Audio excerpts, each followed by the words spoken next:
But you know, whether it's Christianity, whether it's Judaism, whether it's Islam, the three big monotheistic religions, they are all about control. Fundamentally, they're about control. And what happens when you admit that every individual may have direct contact with spirit worlds is that controlling power evaporates like a puff of smoke. You don't need the structures anymore. You can have your spiritual experiences directly. You don't need to be.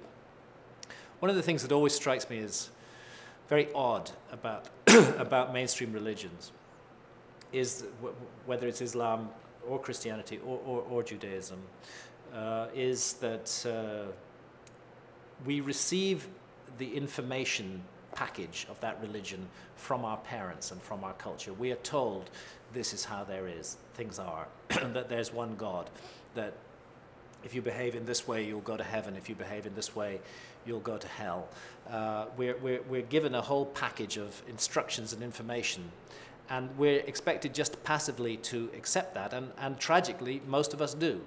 Just accept it as absolute truth, even though we have had no experience whatsoever of that truth. So, you know, to take a current example, the suicide bomber who straps an explosive belt around his or her waist and goes and massacres a few dozen people in a marketplace, that person really truly believes that they are going to go to a spirit world, to paradise, where they will be rewarded for their actions.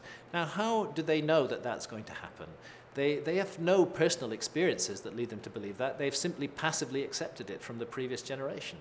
And that's why I do regard mainstream religions as a terrible devolution of spirituality, because the fundamental birthright of every human being, I think, is to experience those other realms. That is our right, and that right is being withheld from us by the structures of mainstream religion, hand in glove with the economic structures of our society as a whole.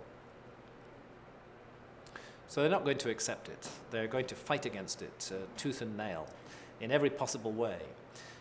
When I go into, as I do from time to time, into a Christian church and just sit there, what you notice again is the absence of direct spiritual experience. That people may be moved by the building, by the music, but they're being taught a body of dogma, which is just being told to them as the truth. They're not being encouraged to explore those spirit realms themselves.